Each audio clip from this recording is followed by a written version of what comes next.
Tata, চলে যাই। তুই আমার কাছে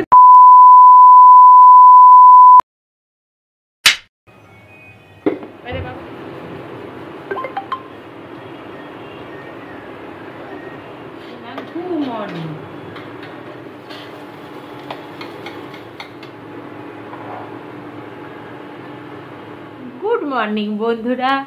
সকালবেলা আজকে উঠেই চলে গেছিলাম ডাক্তারখানাদেরকে, আগেই বলেছি। উঠে যোগুর নামটাও লিখিয়ে এসেছি, ডাক্তার এই 11টা থেকে বসবে, আমি এই 9টার সময় গিয়ে নামটা লিখিয়ে এসেছি। তো এসে আর কি কি বাবা কি এর তো এসে আর কি কি করছিস জানলার কাজটাকে নিয়ে? এসে আর কি কি কথা বলবো বলো, এই যে দুষ্টুমি চালু। তো এই আর কি ঢুকলাম, এসে আমি সুজিটা করলাম, ওর বাবা খেয়ে বেরোবে, বললো সুজি করে দাও। ঠিক আছে, সুজিটা একটু বেশ ঝরঝরা করে খেতে পছন্দ করে, আমিও বেশ একটু ঝরঝরাই পছন্দ করি। আর ওই বাবু মশাইকে দেবো একটু, খাবে তো বলে মনে হয় না, কিছুই খায় না সে। ডাক্তারি 11টা থেকে বসবে বললো, 11টা থেকে গিয়ে দেখিয়ে আসি, দেখি কি বলে। আজকে না আমি যখন যাব না, আমি একটা টু ডু লিস্ট করে গেছি। দাঁড়াও, সুজিটা বসানো আছে, গ্যাসটা বন্ধ করে দিই।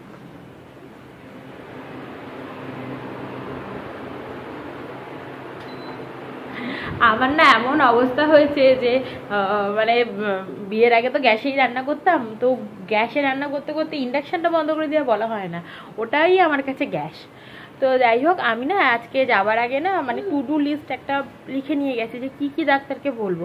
দেখবে এত কিছু ডাক্তারকে বলার থাকে, এত দুষ্টুমি করছে না, ডাক্তারকে এত কিছু বলার থাকে যে কোনো কিছু আর মনেই থাকে না। আলটিমেট বাড়ি এসে দেখবো আর এটা তো বলা হয়নি, ওটা তো বলা হয়নি। তো ওই জন্য একটা লিস্ট করে নিয়ে গেছি, ডাক্তারকে বলবো, অনেক কিছুই বলার আছে আর কি। আর এই ডাক্তারটা না খুব ভালো, বুঝলে তো। সরকারি হাসপাতালের ডাক্তার, মাত্র 180 টাকা ভিজিট নেয়, ঠিক আছে, কিন্তু এত ভালো আমি কি বলবো, মানে ওই ডাক্তারের মতো ডাক্তার হয় না। যেমন সময় দেয়, তেমন বয়স্ক ডাক্তার। আর ওনার মানে যে যে মানে কথাগুলো বলে না, ওগুলো সব সঠিক সঠিক, ওনার মতো করেই আর কি চলি। তো আর ওনাকে না অন্য কোনো হসপিটালে পাওয়াও যায় না, এটা খুব মারাত্মক সমস্যা। তো এমনি তো কোনো মানে সিরিয়াস কনসার্ন কিছু নেই, ওই কারণে ওনাকে দেখাই। খুব আর কি রেপুটেড ডাক্তার।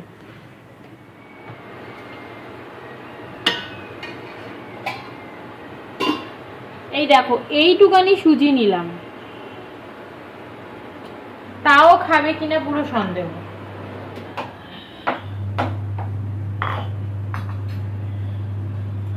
এই যে নিজের জন্য আজকে এই চিয়া সিডসটাকেও নিয়ে বসছি, কালকে রাতে এটাকে কি ভাগ্যিস ভিজিয়ে গেছিলাম।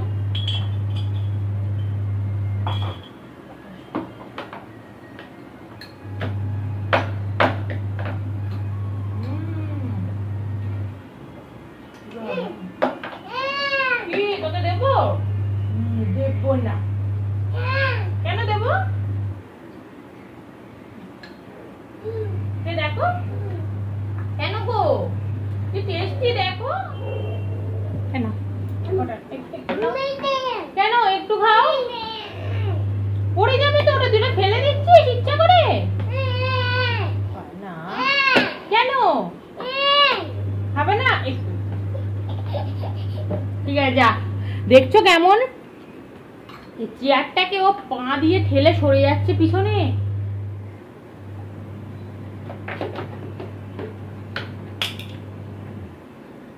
চলে গেলাম, টাটা, চলে যাই। তুই আমার কাছে থাক, আমি রেডি হয়ে আছি সুন্দর। বন্ধ করে দিল দরজা। Tata tata.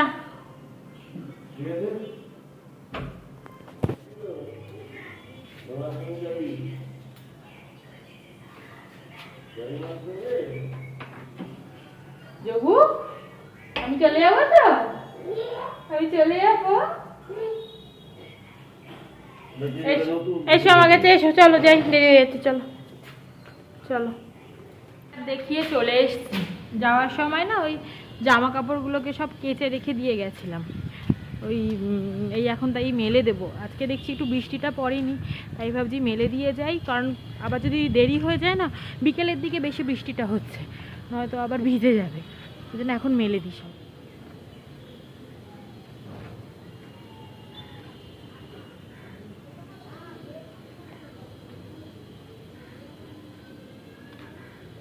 তুই আমাকে ছাদে জামা কাপড়টাও মেলতে যেতে দিবি না?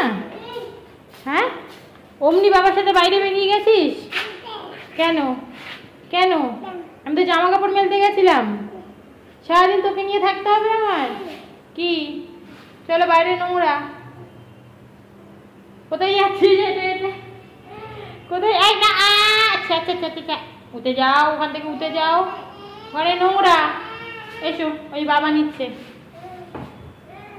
চলো চলো, এসো এসো এসো, আমি ঘরে ঢুকে যাচ্ছি। তুই ঘরে যাবি না? কি বদমাস, ও ঘরে যাবে না। ওই ঘরে কিন্তু ডগি আছে, দুটো ঘরে কিন্তু দুটো ডগি আছে। আমরা কেউ কোথাও যাচ্ছি, তোকে শুধু ঢুকতে না। ঘরে ঢুকবে না কেন? একটা গেট খুলতে শিখে যাচ্ছ। ছাদে গেছি, বাবাকে পুরো জ্বালিয়ে খেয়েছে। এরপর ওকে এখন চান করাবো, তেল মাখাবো, বহু কাজ। আজকে এখানে দেখো জন্য ফ্রাইড রাইস করেছি। বেশ ভালো করে গাজর ফাজর দিয়ে, বিনস, ক্যাপসিকামটা ছিল না, ডিম দিয়ে করেছি। জানি না কত খাবে। দেখো এই যে চলছে, এই যে দুষ্টুমি চলছে। মানে কি করব, এতক্ষণ ঘুমাচ্ছিল, আমিও ঘুমিয়ে পড়েছিলাম ওর সাথে। কারণ ওর সাথে যদি আমি মানে না ঘুমাই না, তাহলে আমার শরীরের না একটু রেস্ট হয় না, জানো। তারপরে আমার একটুখানি ঘুম ঘুম পায়, কিন্তু আমি আর ঘুমোতে পারি না। আর ও ঘুমোলে আমি খেতেও পারি না, কারণ ওই যে ঘুমাচ্ছিল না, ও 10 মিনিট পরপরই মাম খাচ্ছিল। তো ওই জন্য খেতে বসবো, আবার কাঁদবে, উঠবো, ওখানে খাওয়াবো 15 মিনিট, খাবার পরে থাকবে, উতলা হয়ে, মানে ওইটা খেয়ে না আর কি তৃপ্তি হয় না। তো ওই জন্য বললাম থাক, ও উঠুক, তারপরে ওকে খাওয়াবো আর নিজে খাবো। আর এখানে আমি আজকে কিছু রান্না করিনি, ওই কালকে যে ওই মাছের পোস্তটা ছিল, আর এখানে ওই মাছের মাথা দিয়ে মুগের ডাল, ব্যাস। তখন যে ফ্রাইড রাইসটা দিয়েছিলাম জানো তো, একটুও খাইনি। লাস্টে আমার দুখানা মানে 2 পিস মতো মাছ ছিল, ওই মাছ থেকে হাফ মতো মাছ আর কি খেলো। ফ্রাইড রাইসটা একটুও খাইনি, রেখে দিয়েছি। ওর বাবাকে রাত্রেবেলা ফ্রাইড রাইসটা দিয়ে দেবো, বেশ ভালো হয়েছিল খেতে। ও মা, না ফ্রাইড রাইসটা না দেওয়া যাবে না, ফ্রাইড রাইসটার মতো ডিম দেওয়া আছে, ওর মতো ডিম খায় না। আমার তোমাদের সাথে কথা বলতে বলতে মনে পড়লো, যাক ওটাকে আমিই খেয়ে নেবো। আর জানো তো, মৌসুম্বির জুস একটুখানি করলাম, দিলাম, কিচ্ছু খেলো না। আমি ডাক্তারের কাছে গিয়ে আজকে এই কথাই বললাম যে ডাক্তারবাবু ছেলেটা না কিচ্ছু হিসু করে হিসু ঘাটছে। দাঁড়াও বলবো, হিসু করে হিসুটাকে পুরো ঘাটবে, ঠিক আছে? মানে কি যে আনন্দ পায় জানি না। কি কি তো মৌসম্বি জুসটা দিয়েছিলাম জানো তো, একটুও মৌসম্বিটা খাইনি। ডাক্তারকে আমি বললাম যে ছেলেটা আমার কিছু খায় না। ডাক্তার বললো যে ওকে একদম জোর করবে না, ও যদি কোনো কিছু না খেতে চায় তো খাবে না, কোনো ব্যাপার না, কিন্তু জোর করে খাওয়াবে না। তুমি দেবে, দেওয়াটা প্র্যাকটিস রাখবে, একটু ডিম দেবে নরম করে, বা যা হোক, মানে খাবার ওকে দিতে থাকবে, কিন্তু মানে জোর করবে না। আর আমার এটা জানো তো, মাংসটা খেতে একটু ভালোবাসে, মাংসটা দিলে খায়। তো বললাম যে দেখবো মাংসটা কি ডেলি দেওয়া যাবে? বললো যে হ্যাঁ তুমি ডেলি মাংস দিও, কোনো অসুবিধা নেই। তো দেখা যাক, ওর বাবাকে তাই রাত্রেবেলা বলেছি একটু মাংস নিয়ে আসবে, দেখবে যেটা খেতে পছন্দ করে না বাচ্চারা, ঠিক আছে সেটাই খাক, মাদের তো সেটাই মনে হয় না।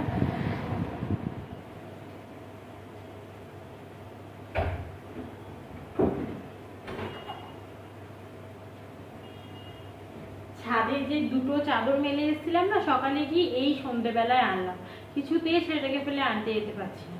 ছেলেটাকে নিয়েও তুলতে যাওয়া সম্ভব না, আর মাঝে মাঝেই বৃষ্টি পড়ছে, ওই ছিটেফোঁটা বৃষ্টি হচ্ছিল, আমি আর আনতে যাইনি। কি বলো, এমনি বারান্দাতে জামা কাপড় মেলেছি, ঠিক আছে? দেখো বারান্দার জামা কাপড়গুলো দেখো, সব নিয়ে এসে রেখেছি, একটাও শুকায়নি, একটাও জামা কাপড় ঠিক মতো শুকায়নি। সবগুলো আমি রাত্রেবেলা যখন ঘুমাবো তখন সব কটা মেলে দেবো। আর এই ছাদরেগুলোও শুকায়নি, এগুলোও আমি রেখে দিলাম, সব একসাথে রাত্রেবেলা মেলবো। আর কালকে জামা কাপড়গুলো দেখেছো এখনো মেলা, কিছু যদি শুকায়। বর্ষাকালে যে এত বিচ্ছিরি অবস্থা হয় না, এই ছোটো ছোটো ফ্ল্যাটগুলোতে খুব অসুবিধা হয় গো। এবার এর মধ্যে একটু বাটার নিয়ে এরকম করে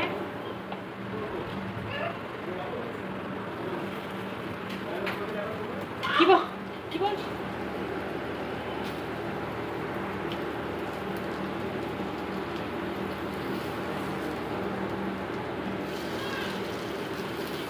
এ দেখো বাবা পুজো দিচ্ছে আর ওই শিব ঠাকুরের সাপের মতো গিয়ে বসে আছে, দেখেছো?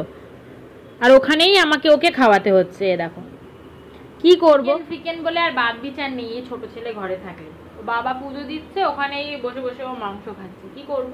আমরা তো খাওয়াতে পারবো না ওকে, যেটুকুই যা খাচ্ছে খাক তো। আর আমার দেখো ঘেমে নিয়ে কি অবস্থা, এত গরম লাগছে কি বলবো, ফ্যানটার হাওয়াটা তো মনে হচ্ছে গায়েই লাগছে না। ওইটা চাললে, টেবিল ফ্যান চালালে তোমার প্রদীপ নিভে যাবে। আমার তো ওকে খাওয়াতে অসুবিধা হবে, ও তো তোমার কাছেই বসে আছে।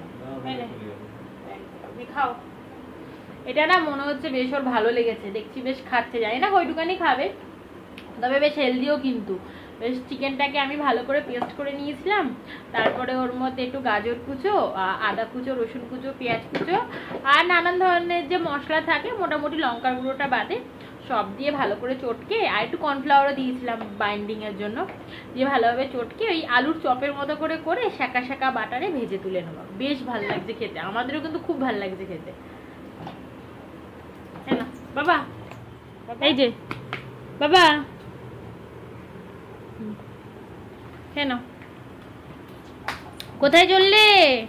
ওরে বাবা, ওরে বাবা, এসো।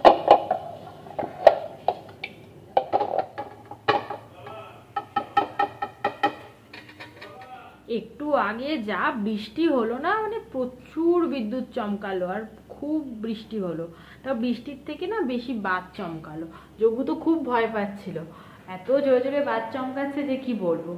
যাকে এই মাত্র ঘুমিয়ে গেছে, রাত্রেবেলা ওই খুচকুচ খুচকুচ করে একটু মাছ দিলাম, একটু চিকেন দিলাম, ও কিছুই খেলো না, যা হোক ঘুমিয়ে গেছে বাবু মশাই। আমরাই খেতে বসবো। আর এই যে ওর বাবা এই খাবার বাড়ছে, আর এই যে এখানে আছে আলু ভাজা, এখানে আছে চিকেনের কিমা দিয়ে পটলের দোলমা, এখানে আছে মিষ্টি আর স্যালাড।